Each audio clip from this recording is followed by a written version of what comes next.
नमस्कार। आज जो आपका टॉपिक है वो समास का टॉपिक है। देखो,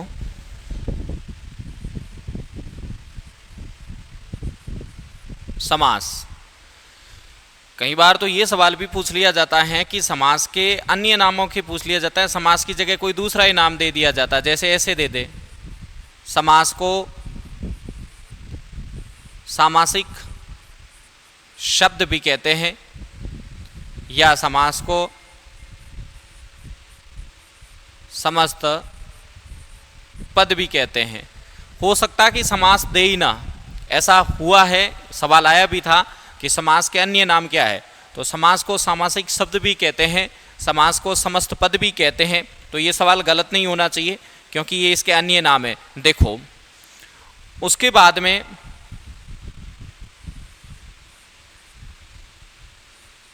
समास यानी समधन आस। अब सम का मतलब क्या है? सम का मतलब है उचित, या अपन यूं कह सकते हैं पूर्णतः। और आस का मतलब क्या है? शब्दों को पास बिठाना या शब्दों को पास में मिलाना या पदों को पास में मिलाना। ये समास का अर्थ है। समधन आस। सम वैसे एक उपसर्ग होता है। सम का मतलब उचित है, सम का मतलब पूर्णता है, यानी भली प्रकार से शब्दों को पास में लाते हैं, पदों को पास में लाके बैठाते हैं। और जैसे ही बैठाते हैं इन शब्दों को बैठाते हैं तो समास में होता क्या है? समास का मतलब होता है कि इसका छोटा रूप बन जाता है। और छोटा रूप बनता है तो उसमें क्या होता है, यानी उस शब्द में क्या हो जाता है? संक्षेप हो जाता है। और संक्षेप को हम ये भी कह सकते हैं क्या क्या हो रहा है, इस शब्द या पद का संक्षेपण हो रहा है। कैसे? देखो, जैसे उदाहरण है दिन और रात। इसमें से विभक्ति चिन्ह का क्या हुआ? लोप हुआ।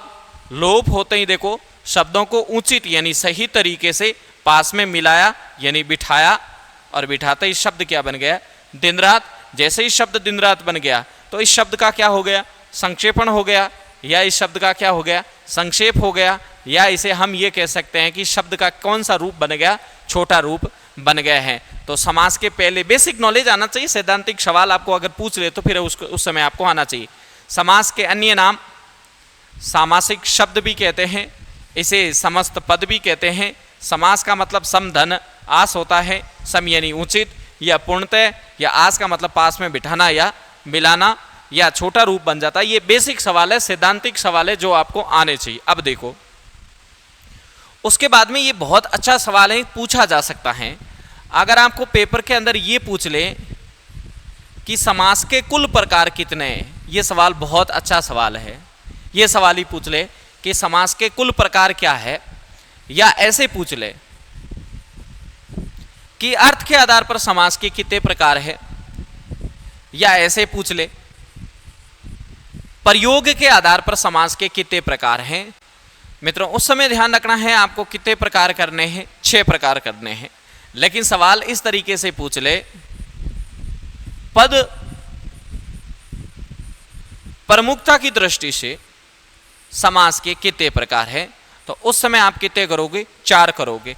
यानी पद दिया हुआ आए उस समय कितने करोगे? 4। और पद दिया हुआ नहीं आए उस समय पूछे कि कुल प्रकार कितने, या अर्थ के आधार पर कितने प्रकार, या प्रयोग के आधार पर कितने प्रकार, तो आप कितने करोगे? 6 करोगे। कुल पूछे तो कितने? 6। लेकिन जहां कुल न पद दे दे, पद का मतलब किसमें पहला पद है, किसमें दूसरा पद है, किसमें दोनों ही पद है, किसमें दोनों ही पद नहीं है, उसके आधार पर पूछे तो कितने प्रकार आएंगे? 4। अब ये 4 से 6 कैसे हो रहे हैं, 6 से 4 कैसे हो रहे हैं, तो आपको पता होना चाहिए। एक समास है तत्पुरुष। इस समास के 2 उपभेद कर दिए जाते हैं। एक तो आपका कर दिया जाता है कर्मधारीय, इसको हम कर्मधारीय तत्पुरुष भी कह सकते हैं। और एक आपका कर दिया जाता है द्विगु, इसको द्विगु तत्पुरुष भी कह सकते हैं। अब इसको उपवेद में लेते हैं तो ये उपवेद किसके आ रहे हैं? तत्पुरुष के आ रहे हैं। और कुल या अर्थ या प्रयोग के आधार पर ले रहे हैं तो उस समय ये 5वां प्रकार, ये 6ठा प्रकार हो जाता है। अंदर लेके जाते हैं 4 हो जाते हैं, बाहर निकालते हैं तो कितने हो जाते हैं? 6 हो जाते हैं। तो सवाल पूछा जा सकता है कि पद प्रमुखता की दृष्टि से समास के कितने प्रकार हैं? 4, और कुल में पूछे तो कितने प्रकार होंगे? 6। उसके बाद में एक बेसिक नॉलेज आपको ठीक ठाक आना चाहिए। एक है जैसे संधि और एक है जैसे समास। इसमें आपको थोड़ा सा क्या आना चाहिए? अंतर आना चाहिए कि भाई इसमें संधि में क्या होता है या समास में क्या होता है। तो संधि के अंदर वर्णों का योग होता है, लेकिन समास में वर्णों का योग नहीं होता है साहब, पदों का योग होता है। संधि के अंदर विच्छेद होता है, लेकिन समास में विच्छेद नहीं होता। समास में क्या होता है? विग्रह होता है। संधि के अंदर ध्वनि विकार होता है, लेकिन समास में ध्वनि विकार नहीं होता। संयोग होता है पदों का। बस बेसिक नॉलेज आपको आना चाहिए, ध्यान रखना है। समास बिल्कुल इजी, अभी आपको बताएंगे, हो जाएंगे। देखो, संधि के अंदर वर्णों का योग होता है, समास में पदों का योग होता है। संधि में विच्छेद होता है, समास में विग्रह होता है। संधि में ध्वनि विकार आता है, लेकिन समास में ध्वनि विकार आता है, लेकिन मूल रूप से संयोग होता है। ये ध्यान रखना है। ऐसा नहीं है कि समास में संधि नहीं होती है, बिल्कुल समास में संधि होती है, लेकिन समास में मुख्य प्रमुखता किसकी है? पद की है। ये सैद्धांतिक सवाल है, अगर पेपर में सीधे ही पूछ ले तो उस समय आपको ये याद होने चाहिए, ये ध्यान रखना है। अब समास आपके करते हैं, देखो। सबसे पहला समास, पहला समास कौन सा है? अव्ययी भाव समास। अब देखो, समास करने के अलग अलग तरीके हैं कि परिभाषा आपको आनी चाहिए, लेकिन परिभाषा से कोई भी समास का सवाल सही नहीं होता। वजह, परिभाषा से समास के सवाल नहीं सही कर सकते हैं। हर समास की आपको पहचान आनी चाहिए और ऑप्शन में आपको काटने के तरीके आने चाहिए, तब आप बिल्कुल कम पढ़े हो, सवाल बहुत उदाहरण कम देके हो, फिर भी समास के सवाल कर सकते हो। तरीका आना चाहिए, मैं ये बार बार कहूँगा, ये ध्यान रखना है। समास की परिभाषा आपको इसलिए याद होनी चाहिए, हो सकता है कि पेपर के अंदर सीधी परिभाषा पूछे तो उस समय वो सैद्धांतिक सवाल पूछ लिया जाता है, तो वो आपको याद होना चाहिए। बाकी हर समास की एक पहचान होती है और पहचान से ही उसका उदाहरण पकड़ में आता है। देखो, समास की इस समास में क्या है? अव्ययी भाव समास का मतलब होता है जिस समास में लिंग, वचन, कारक, काल, यानी इसका यहां पर कोई प्रभाव नहीं है। इनटू का मतलब होगा नहीं, यानी जिस समास के अंदर लिंग, वचन, कारक और काल इसका कोई प्रभाव नहीं पड़ता है, उसको क्या कहते हैं? अव्ययी कहते हैं। क्योंकि ए का मतलब क्या होता है? नहीं, और वे का मतलब क्या होता है? खर्च, यानी शब्द कोई खर्च नहीं होता है, बिल्कुल वैसा का वैसा ही रहता है, उसे क्या कहते हैं? अव्ययी कहते हैं। ये तो है, ध्यान रखना है, एक तरह की समास का ये मतलब होता है। अब इस समास की परिभाषा, परिभाषा हर समास की आपको याद होनी चाहिए। याद रखने का तरीका क्या है? देखो, अभी हम ये पहले नंबर पर समास पढ़ रहे हैं, इसका नंबर क्या है? पहला है। तो आप भी ऐसे ही याद रखोगे कि पहला पद प्रमुख, पहला पद प्रमुख। बस, जो समास पहले नंबर पर है, याद रखने का तरीका, समास पहले नंबर पर है, इसलिए पहला पद प्रमुख। अब ये अव्ययी भाव समास की परिभाषा हो गई है। परिभाषा हम इसलिए पढ़ रहे हैं क्योंकि पेपर में अगर परिभाषा पूछ ली तो उस समय आपको याद होनी चाहिए। याद आपने कैसे की वो कोई मतलब नहीं, लेकिन याद होनी चाहिए। पहले की जगह ध्यान रखना है, पूर्व दे तो भी एक ही बात है, और प्रमुख की जगह प्रधान दे तो भी एक ही बात है। ऐसा नहीं है कि चेंज किया और आप अलग हो जाओ, नहीं, ये तो हुई इस समास की परिभाषा। अब देखो, हर समास की आपको क्या आनी चाहिए? पहचान आनी चाहिए। पहचान, पहचान कैसे? देखो, यानी अव्ययीभाव समास की पहचान क्या है? एक तो इसमें क्या होने चाहिए? उपसर्ग होने चाहिए। उपसर्ग का टॉपिक हमने इससे पहले पढ़ लिया है, आराम से आपको अब उपसर्ग आ भी रहे हैं। यानी अव्ययीभाव समास में उपसर्ग कैसे? देखो, आ, अनु, अति, प्रति,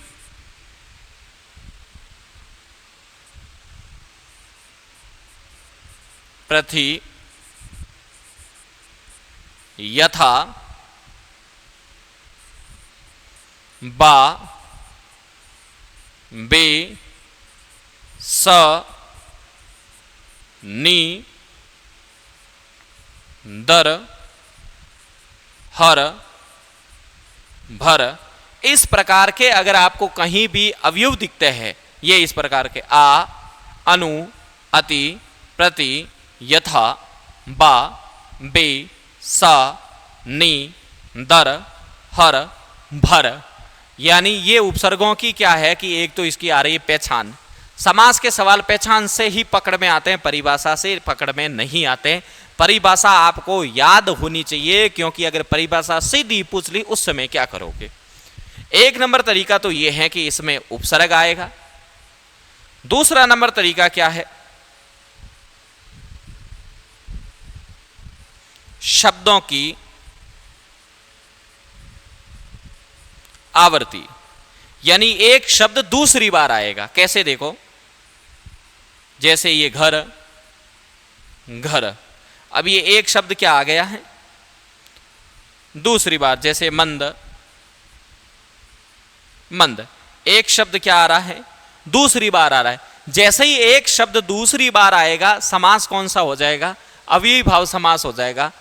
मैं ये मानता हूं अगर आपको इतना भी आ रहा है, उदाहरण नहीं भी आ रहे हैं, तो भी आप समास के सवाल यहां से भी पूरे कर सकते हो। एक बार वापस देखिए, जिस समास में लिंग, वचन, कारक, काल का कोई प्रभाव नहीं पड़ता, उसे क्या कहते हैं? उसे अव्ययीभाव समास कहते हैं। ए का मतलब नहीं होता है, वे का मतलब खर्च होता है। ऐसा शब्द जिसको खर्च नहीं कर सकते, अवयव की तरह रहता है, परिवर्तन नहीं मिलता है, उसे अवयव ही कहते हैं, उसे अविकारी कह सकते हैं। परिभाषा है कि जिसमें पहला पद पहले नंबर पर है। याद रखने का तरीका, पहले नंबर पर है इसलिए पहला पद प्रमुख होगा। पहले को आप पूर्व भी कह सकते हैं, प्रमुख को आप प्रधान भी कह सकते हैं। पहचान, जिसमें उपसर्गों का संयोग मिलता है आपको। इस तरीके से उपसर्ग जहां भी आपको देखने को मिलते हैं, समास कौन सा है? अवयव है। शब्दों की आवर्ती, शब्दों की आवर्ती का मतलब होता है एक शब्द दूसरी बार मिले और एक जैसा ही होना चाहिए, तो वो शब्द की आवर्ती होगी। एक जैसा शब्द दूसरी बार आए, गर गर एक जैसा शब्द दूसरी बार आया, मंद मंद एक जैसा शब्द दूसरी बार आया, एक जैसा शब्द दूसरी बार आता है, तो समास कौन सा हो जाएगा? अव्ययीभाव समास हो जाएगा। ये आपको इस तरीके से। अब देखो, इसमें भी सबसे महत्वपूर्ण वाले उदाहरण, आ वाले महत्वपूर्ण है, प्रति वाले महत्वपूर्ण है, और वेरी वेरी महत्वपूर्ण है यथा वाले। यथा वाले सबसे महत्वपूर्ण माने जाते हैं, आपको ये तो याद होना ही चाहिए। अब देखो, इसके उदाहरण से करते हैं आपको। देखो, जैसे उदाहरण आया आमरण, उसी प्रकार उदाहरण आया आजीवन,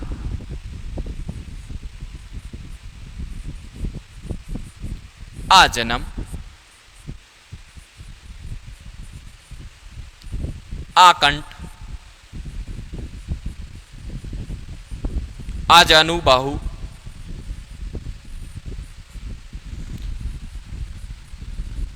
आपाद मस्तक। देखो, समास पहचानने का तरीका तो यह है कि जिसमें आपको आ दिखता है, समास कौन सा है? अव्ययीभाव समास। समास को तो आपने पहचान लिया। विग्रह करने का तरीका सीधे चलो। देखो, जैसे उदाहरण होते हैं, जैसे अन्ना हजारे ने आ मरण अंशन किया, यानी जब तक उसकी मांगे नहीं मानी जाएगी तब तक वो वहीं बैठे रहेंगे। इसका मतलब क्या हुआ? मरण तक, यानी यहां शब्द कौन सा आएगा? तक। आमरण यानी मरण तक, मरण तक वो वहीं बैठे रहेंगे। उसे आजीवन कारावास की सजा मिली है। इसका मतलब क्या हुआ? जीवन भर। इसका मतलब वो जीवन भर अंदर रहेगा। तो यहां पर कौन सा शब्द मिल जाएगा आपको? जीवन भर। वह आजन्म अंधा है। इसका मतलब क्या हुआ? वह जन्म से अंधा है। यानी आ शब्द क्या आ रहा है? शे आ रहा है। आकंठ यानी कंठ तक, यानी यहां शब्द कौन सा आ रहा है? तक आ रहा है। आ जानू बहु, जानू से बहु तक। अच्छा, एक ध्यान रखना है, कभी भी समास का विग्रह करते समय समास का पर्यायवाची नहीं रखोगे। जो शब्द दिया गया है उसी का विग्रह वापस आना चाहिए। ऑप्शन में पहले तो यही रखोगे, ये नहीं आ रहा तो फिर उसका पर्यायवाची आ रहा है तो कर सकते हो।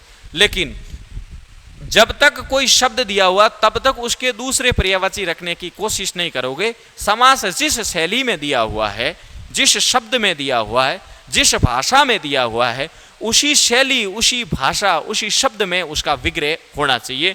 आपने शैली को पर्यायवाची में बदलने की कोशिश की तो विग्रह वहां पर गलत माना जाएगा। लेकिन ऑप्शन में है नहीं तो आप चांस ले सकते हो, दूसरे के साथ जा सकते हो। अब देखो, आ जानू बाहु यानी जानू से बाहु तक, ये इसका विग्रह आ रहा। आपाद मस्तक, पाद से मस्तक तक, यानी ये क्या आ रहा है? इसका विग्रह आ रहा है। यानी आमरण, आजीवन, आजन्म, आपको कि दिख क्या रहा है? आ दिख रहा है। उसी प्रकार देखो, जैसे वेरी महत्वपूर्ण उदाहरण माना जाएगा ये यथाशक्ति, यथाकर्म,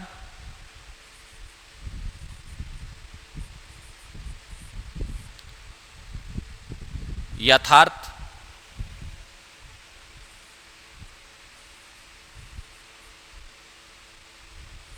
यथार्थ,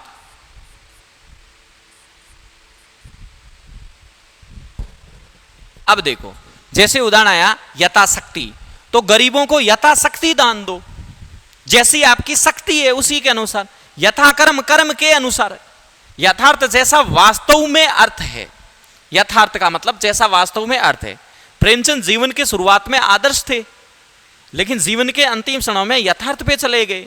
यथार्थ मतलब जैसा वास्तव में चल रहा था वैसा लिखने लग गए। ध्यान रखना है, इसलिए ध्यान रखना, यथाशक्ति गरीबों को यथाशक्ति दान दो। आपकी जितनी शक्ति है शक्ति के अनुसार है। यहां पर आएगा कर्म के अनुसार, ध्यान रखना। और यहां पर आएगा यथार्थ, यानी जैसा वास्तव में अर्थ है। उसी प्रकार देखिएगा, जैसे उदाहरण आया, एक उदाहरण ये सबसे महत्वपूर्ण है, प्रत्यक्ष और परोक्ष। प्रत्यक्ष का विग्रह ध्यान रखना है। ये सबसे बड़ी गलती तो ये होती है कि इसका संधि विच्छेद ये होता है, प्रतिधन अक्ष नहीं होगा, ये सबसे बड़ी विडंबना है। अक्ष का मतलब धुरी होता है, अक्षी का मतलब आंख होता है। यण संधि का उदाहरण है। अब ये ध्यान रखना, अक्षी के सामने होगा। गलती मत कर देना, अक्ष के सामने मत कर देना, क्योंकि अक्ष का मतलब धुरी होता है। अब धुरी के सामने थोड़ी, प्रत्यक्ष को कहते हैं, प्रत्यक्ष को प्रमाण की क्या आवश्यकता? जो घटना आंखों के सामने घट रही है उसको कहने की क्या जरूरत है?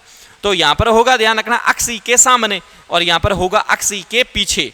दोनों गलत नहीं होने चाहिए, दोनों कई बार पूछे जाते हैं एग्जाम के अंदर, विशेष तौर से ध्यान रखोगे। उसी प्रकार देखिएगा, जैसे उदाहरण आया प्रतिलिपि, प्रतिहिंसा, प्रतिघात, प्रतिपल, प्रतिक्षण, प्रत्यारोप, ऐसे देखो। अब देखो, प्रतिलिपि जैसे आप फोटोकॉपी करवाते हो, जैसे एक प्रतिबिंब होता है, बिंब का बिंब आता है, प्रतिबिंब। रीजनिंग में देखा होगा, प्रतिबिंब, बिंब का बिंब बनता है। प्रतिलिपि फोटो करवाते हो, लिपि की लिपि आती है, ध्यान रखना है। लेकिन प्रतिलिपि में ध्यान रखना, लिपि की लिपि होगी, प्रतिबिंब में भी बिंब का बिंब होगा। लेकिन प्रतिहिंसा में ध्यान रखना, हिंसा का हिंसा नहीं होगा। प्रतिहिंसा का मतलब होता है हिंसा के बदले किया गया हिंसा, ध्यान रखना। तो यहां पर ध्यान रखना हिंसा के बदले हिंसा होगा। प्रतिघात का मतलब होता है उसने विश्वासघात किया है, अब आप वापस कर रहे हो, तो घात के बदले घात। लेकिन प्रतिपल में ऐसा मत कर देना, प्रतिपल का मतलब होता है हर पल, प्रतिक्षण का मतलब होगा हर क्षण। कहते हैं ना प्रतिपल उसको याद आ रही है, हर पल याद आ रही, प्रतिक्षण वो प्रतिक्षण यानी कि हर क्षण उसको याद आ रही है। उसी प्रकार देखिएगा जैसे उदाहरण आया अनुगमन, तो अनुगमन का मतलब क्या हो जाएगा? गमन के पीछे गमन। निडर, निर्विकार, बेवजह,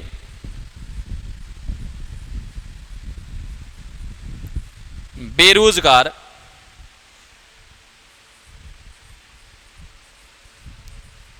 बेचैन,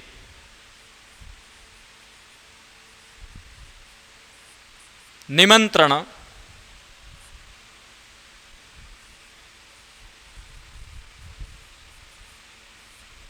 दरअसल, हर पल। देखिए जैसे ये उदाहरण आपको दिख रहे हैं, अनुगमन का मतलब होता है जैसे आप, अनु का मतलब पीछे होता है, अनुगमन मतलब गमन के पीछे गमन कर रहा है। जैसे देखो अब निडर, निडर मतलब नी का मतलब बिना डर का, वह निडर है, डरता ही नहीं है, बिना डर है। निर का मतलब ध्यान रखना, नी का मतलब बिना, निर्विकार यानी बिना विकार, ध्यान रखना। यहां पर भी क्या आएगा? बिना आएगा। आपको यह दिखना चाहिए नी, अनु, निर, बे, बे, बे, नी, दर, हर। जैसे भर, भरपेट बहुत अच्छा उदाहरण है, पूछा भी जाता है। तो यहां पर देखो निर्विकार बिना विकार है, बेवजह बिना वजह, ध्यान रखना। बेरोजगार बिना रोजगार के, रोजगार है ही नहीं, बिना रोजगार के, ध्यान रखना। बेचैन बिना चैन के, निमंत्रण भली प्रकार से मंत्रणा, दरअसल असल में। अच्छा एक ध्यान रखना, वाक्य शुद्धि में दर और में का प्रयोग एक साथ नहीं होता है, क्योंकि दर का मतलब में होता है और में का मतलब दर होता है, तो दोनों में गलती नहीं होनी चाहिए। हर पल, प्रत्येक पल। भरपेट, पेट भरकर बहुत अच्छा उदाहरण है, पूछा जाता है। भरपेट यानी पेट भर भरकर। अब देखो जैसे शब्दों की आवृत्ति आती है, जैसे देखो धीरे धीरे, धीरे धीरे, उसी प्रकार जैसे शब्द आ रहा है रातों रात, दिनों दिन, बीचों बीच, भागम भाग, या और भी ले सकते हैं आप, ध्यान रखना। धड़ाधड़ बहुत अच्छा उदाहरण है।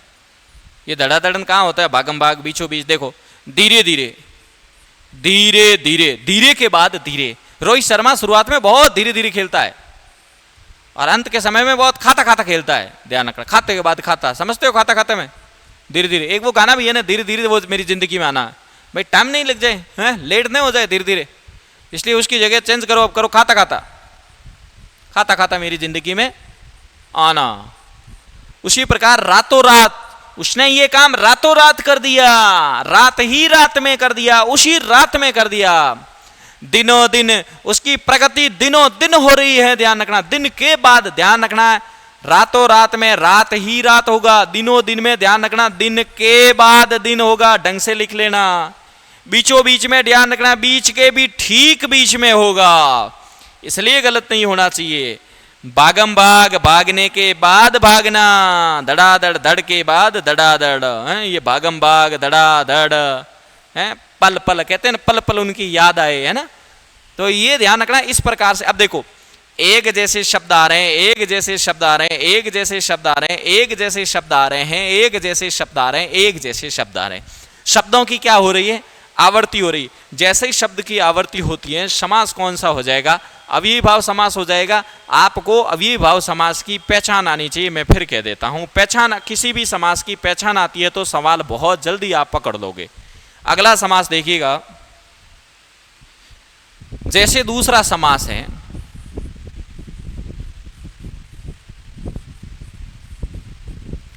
तत्पुरुष। अब तत्पुरुष का मतलब होता है, एक तो यहां पर आता है, ध्यान रखना है, तद पुरुष, तद यानी ध्यान रखना है उसका यानी दूसरा। अब पुरुष का मतलब यहां मर्द मत ले लेना, पुरुष का मतलब होता है कथन, जिसका दूसरा कथन होता है उसे तत्पुरुष कहते हैं। ये तो इस शब्द का अर्थ है, ध्यान रखना। परिभाषा क्या है वो सुनो। कितने नंबर पर समास है, 2 नंबर पर। कितने पे, 2 में। याद रखने का तरीका है, ये इसकी परिभाषा हो गई। दूसरा पद क्या हो गया, प्रमुख हो गया, बस। अब यहां पर दूसरे की जगह उत्तर दे तो भी बात एक ही है, प्रमुख की जगह प्रधान दे तो भी बात एक ही है। ये इस समास की क्या है, परिभाषा। तत्पुरुष समास की परिभाषा क्या है, जो समास 2 नंबर पे है दूसरा प्रमुख, जो समास 1 नंबर पर है पहला प्रमुख। परिभाषा इसलिए याद रख रहे हैं, परिभाषा आ गई तो फिर क्या करोगे, उस समय तो याद होनी चाहिए। अब है इस समास की पहचान, ये आ रही है तो ये समास आ रहा है। पहचान बड़ी अजीबोगरीब है। देखो इस समास की पहचान यही है, ये इस समास की क्या है, पहचान। देखो ऐसा आप क्या करोगे, ये तो आप इस तरीके से करोगे विग्रह। अच्छा एक बात ध्यान रखना है, तत्पुरुष समास को जब ही आप सही करोगे, जब सबसे पहला काम होगा आपका कि इस समास का आप क्या करो, विग्रह करो। और विग्रह से पहले आप सही कर रहे हो तो गलत हो सकता है। तत्पुरुष समास को सही करने से पहले, ऑप्शन में जाने से पहले उस समास का विग्रह करना जरूरी है, क्योंकि विग्रह करोगे और विग्रह करने का तरीका ये रहेगा, ये इस तरीके से। ऐसे यूं चलते रहोगे विग्रह करने का तरीका, ये सही है। और अगर आप यूं कर रहे हो, यूं विग्रह उल्टा, तो ये भी क्या है, गलत है। बीच में से कर रहे हो तो भी गलत है। जैसे ही आप इस तरीके से विग्रह करोगे, आपको एक चिन्ह दिखेगा, विभक्ति चिन्ह। ठीक है, जैसे ही आपको ये विभक्ति चिन्ह दिखे तो इस विभक्ति चिन्ह का प्रयोग कहां पे होता है, कारकों में होता है। और इन कारकों का प्रयोग किन समास में होता है, तत्पुरुष समास में होता है। अब ध्यान रखना, कारक टोटल है कितने, 8, जिसमें फर्स्ट और लास्ट को छोड़ दिया जाता है। तो कितने कारकों का प्रयोग होगा फिर यहां पर, 6 कारकों का प्रयोग होगा। उदाहरण से आपको समझ में आ जाएगा। देखो जैसे एक उदाहरण है, रसोई घर। अब ऑप्शन आपके सामने है कि तत्पुरुष है, एक अवयव है, एक दिगु है, एक कर्मधारी है। तो मैंने कहा कि कभी भी तत्पुरुष समास का सवाल सही करने अगर आप जा रहे हो, आपके दिमाग में आ रहा है कि अब मैं इस तत्पुरुष को सही कर रहा हूं, तो सुन लेना, सही करने से पहले आपका क्या काम रहेगा कि मैं ये काम करने के बाद ही ऑप्शन में तत्पुरुष को लगाऊंगा। और पहले लगा रहे हो तो गलत होगा, क्योंकि आपको पता नहीं चलेगा कि तत्पुरुष समास है या नहीं है। अब आपके विग्रह करने का तरीका, विग्रह आपको करना है, विग्रह करने का तरीका आपके ऐसे रहेगा। और ऐसे रहेगा तो आपको पता ही नहीं चलेगा, अपने आप ही उसके अंदर विभक्ति चिन्ह आ जाएगा, दिमाग में अपने आप ही विभक्ति चिन्ह आ जाएगा। जैसे ही विभक्ति चिन्ह आता है तो आप समझ लेना कि विभक्ति चिन्हों का प्रयोग कहां किया जाता है, कारकों में किया जाता है। और कारकों का प्रयोग किस समास में किया जाता है, तत्पुरुष समास में किया जाता है। देखो चलो विग्रह करते हैं ऐसे, रसोई के लिए घर। अच्छा, पता चला कि ये आया के लिए। अब पता चला कि भाई के लिए है क्या, विभक्ति चिन्ह है। के लिए का प्रयोग किस में किया जाता है, कारक में किया जाता है। कारक में भी आपको ही पता है कौन सा कारक है, संप्रदान कारक है। और कारकों का प्रयोग किस समास में किया जाता है, तत्पुरुष समास में किया जाता है। पता चल गया कि रसोई घर में कौन सा समास है, तत्पुरुष समास है। अब मैंने ऐसे क्यों कहा कि आप विग्रह यूं करोगे, आपने उल्टा विग्रह भी ऑप्शन में यूं आ जाएगा, घर के लिए रसोई, तो आपने तो उल्टा कर दिया।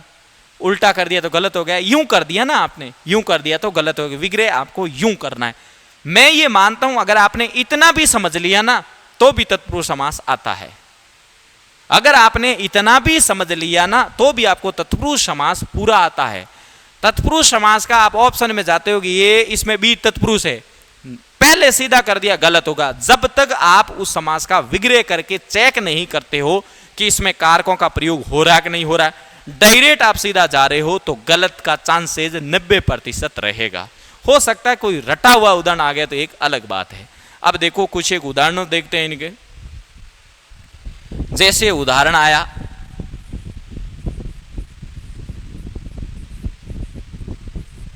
पुरुषोत्तम, आप करो दकणी, कर सकते हो कि नहीं कर सकते हो। पुरुषोत्तम,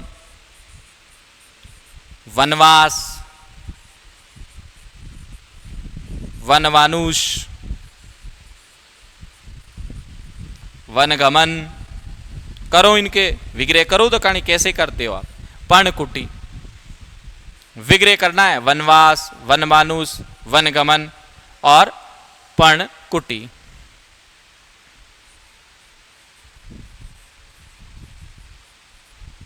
राजकुमार,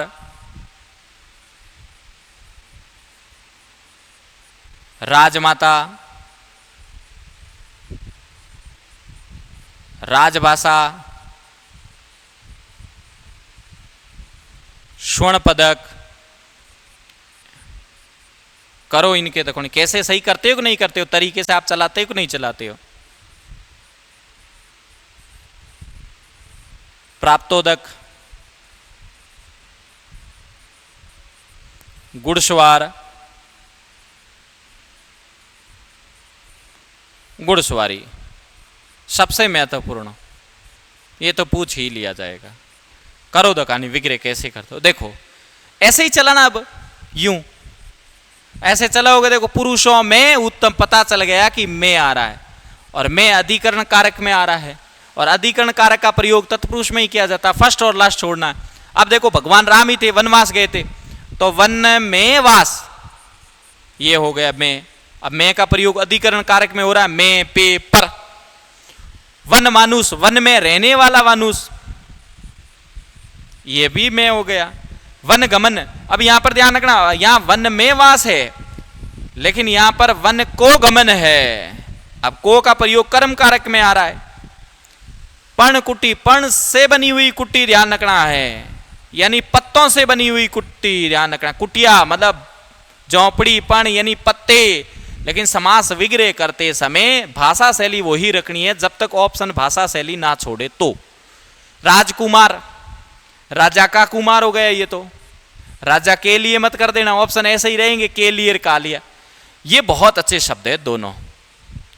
राजमाता, यहां पर ध्यान रखना है राजा की माता होगी, राजभाषा, लेकिन ध्यान रखना है ये राजा की माता है, लेकिन ये राजा की भाषा नहीं है, ये राज्य की भाषा है। ये गलती मत कर देना, ये राजा नहीं होगा, ये राज्य की भाषा है ये। लेकिन ये राजमाता राजा की माता है। ये स्वर्ण पदक ओलंपिक में दिया ही जाता है, सोने का बना हुआ होता है, इसलिए तो कहते हैं स्वर्ण का पदक, सोने का पदक ध्यान रखना है। रजत पदक, रजत का पदक, चांदी का पदक, तो ध्यान रखना है राजकुमार, राजा का कुमार, राजमाता, राजा की माता, राजभाषा, राजा राजा गलत मत कर देना, दोनों जल्दबाजी में कर दोगे। ये एक ऐसा उदाहरण है जो हूबहू एग्जाम में पूछा जाता है, और पूछने की वजह है क्योंकि तत्पुरुष समास के जितने भी उदाहरण चलते हैं वो ऐसे ही चलते हैं, लेकिन एकमात्र उदाहरण ये है जो उल्टा चलता है, और इसलिए ये महत्वपूर्ण भी है। यहां पर ध्यान रखना है इसका विग्रह होगा उदक को प्राप्त, इसका विग्रह ये होगा उदक को प्राप्त। लेकिन ये देखते हो घुड़सवार और घुड़सवारी, ये घुड़सवार ध्यान रखना है घोड़े पर सवार है, घुड़सवार मतलब घोड़े पर सवार, घुड़सवारी मतलब घोड़े की सवारी, तो ध्यान रखना घोड़े पर सवार घुड़सवार, और घोड़े की सवारी गुड़। अच्छा इसमें भी ध्यान रखना, ये मत कर देना इस की का मतलब कथन होता है, ये कर दिया तो गलत हो जाएगा यहां पर।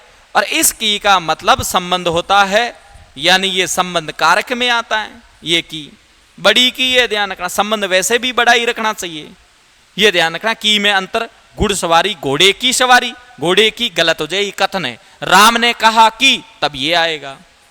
राम की माता, ये। राम की पत्नी, ये। राम ने कहा कि, तो अब ये आएगा।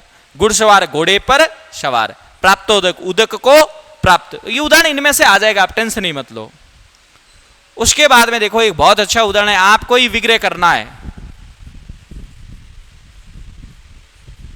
एक तो है कन्यादान,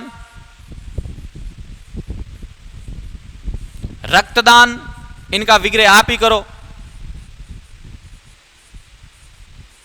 सिर दर्द,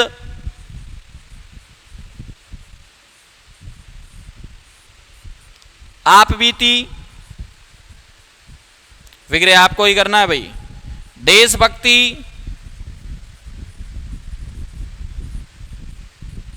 ऋण मुक्त, विग्रह करो।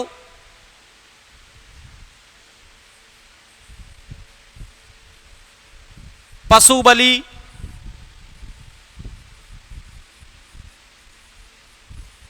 बलि पशु, सिटी बस,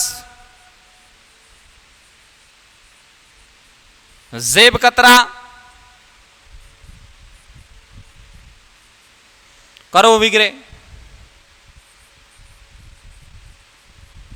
रेलगाड़ी, मालगाड़ी, बैलगाड़ी,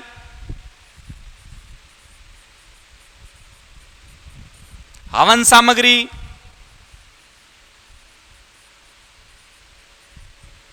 मंत्री परिषद। अच्छे उदाहरण है, ये पूछ लेंगे, ध्यान रखना है।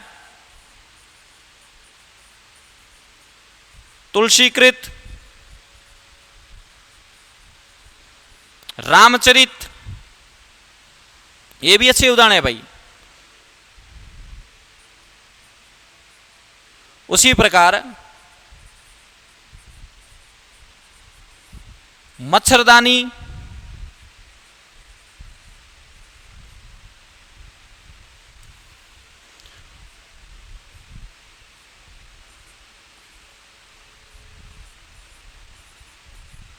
चूहेदानी,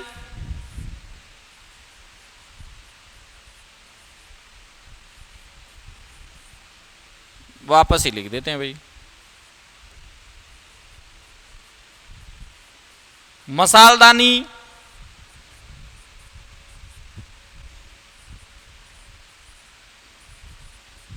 जेब खर्च, घर खर्च, दही बड़ा। अब कितने का लिखा होगे रे, करने आपको कर लिए होगे सही। देखो कन्यादान बहुत महत्वपूर्ण उदाहरण है, ये वेरी महत्वपूर्ण है। गलती इसलिए होगी तुम कर दोगे उल्टा। कन्या के लिए दान, कन्या का दान, सोचो क्या करोगे। ध्यान रखना है, ऑप्शन में कन्या के लिए दान आएगा, गलत है, कन्या का दान होगा। कन्या के लिए दान का मतलब तो तुम यूं सोच रहे हो वो 200-300 रुपए मंडा रहे ना, 500 अपर ही लिख दो, 200 अपर ही लिख दो, 100 रुपया अपर ही लिख दो, यानी कन्या के लिए मतलब दान दे रहे हो। तुम्हें ये पता होना चाहिए उसके पिताजी उस पूरी कन्या का ही दान कर रहे, ले जाओ हमें थे ही ले जाओ, कन्या का दान हो रहा है। ध्यान रखना, कन्या के लिए दान मत कर देना, ये सबसे ज्यादा गलत होने वाला उदाहरण। कन्या के लिए मत कर देना, कन्या का दान है भाई साहब। तुम इसलिए उदाहरण गलत कर देते हो क्योंकि तुम वो रुपये मंडाते हो ना, 200, 300, 500 जैसे अपनी इच्छा है, इसलिए तुम सोचते हो यार कन्या के लिए दान मतलब अपन रुपया मंडाओ, मतलब वही है। रक्तदान तो सीधा ही हो जाएगा, रक्त का दान, महादान है, करना चाहिए, बहुत अच्छा। रक्तदान, रक्त का दान, अच्छा ये भी बहुत अच्छा उदाहरण है। सिर दर्द, लोगों के पास सबसे वीटो पावर, काम नहीं करना है माँ तो दुखे, अब माँ तो था तो पड़े नहीं दुखे एक नहीं दुखे, लेकिन क्या दुखे, माँ तो दुखे। सिर दर्द, सिर में दर्द, सिर पर दर्द। लोगों पूछ लो, लुगान पूछ लो तो भाई बताए सिर पर दर्द मतलब भाई हम जैसे घड़ो लेन जावे जन भाई हम ले सिर पर दर्द, नहीं सिर में दर्द। क्या ना मम्मी हो आज तो मार माँ तो दुखे है ना पीछ में तो की नहीं वे, और मम्मी जीवी होगरो बनाए होगरो जीवी बने ध्यान रखे, होगरो बने होगरा दो चेप ले कहे माथो दुखे हैं, माथो दुख जीवी थे कहे नहीं, जीवी थे कहे इन माथो दुखे अमीन रोटी होटी की नहीं पावे, तो कहे क्यों रोटी जी मुझ सिर में दर्द होता है भाई, ध्यान रखना। आप बीती नाटक आता था पहले टीवी में देखा करो, आप बीती, आप पर बीती, खुद पर बीत गई।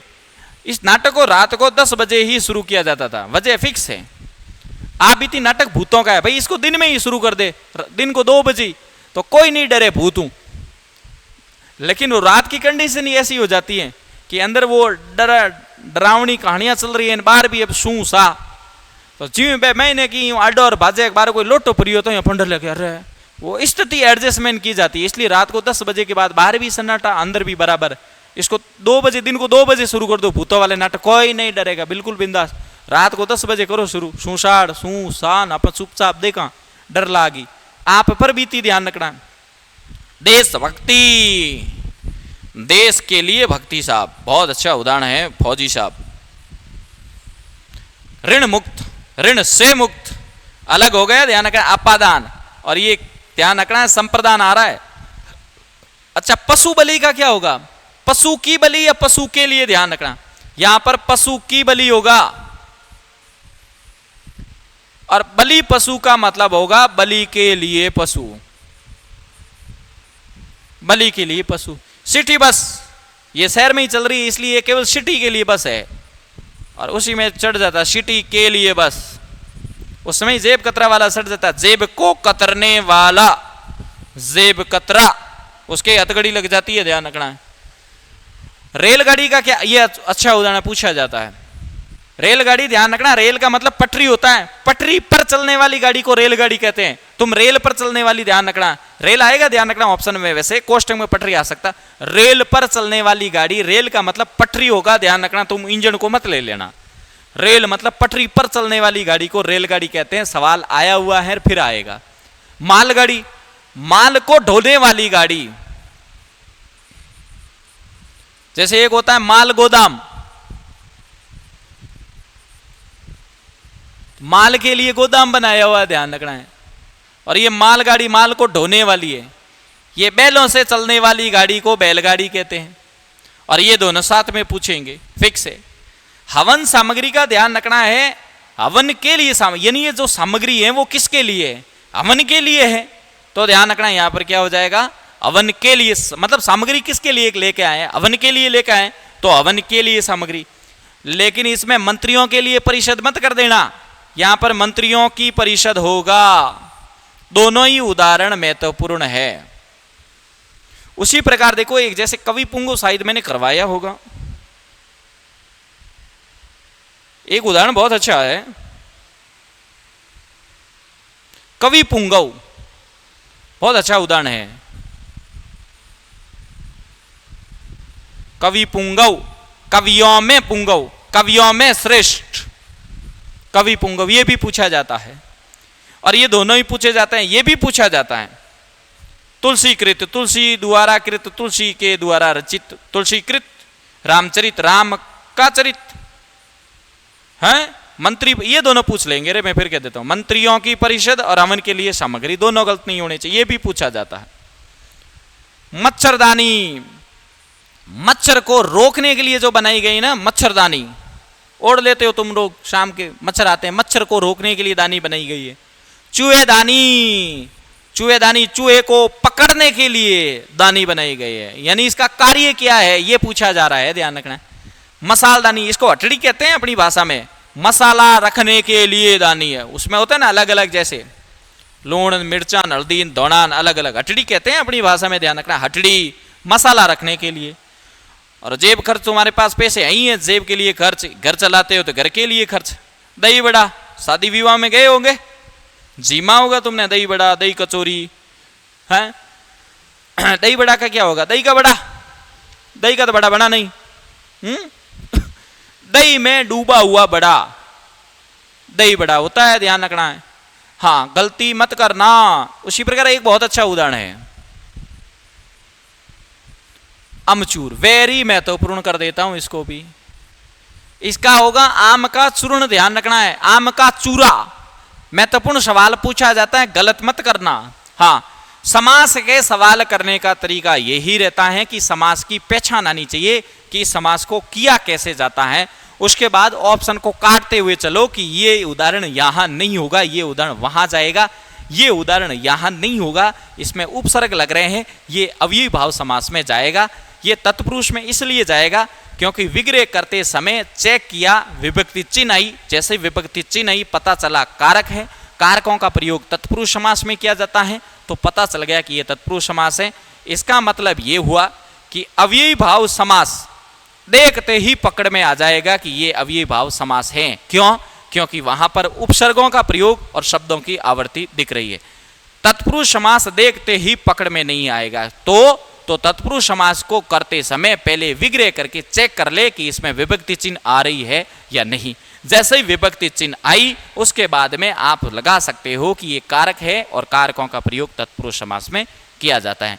बाकी वाले समास के जो प्रकार हैं वो अगली क्लास में करेंगे।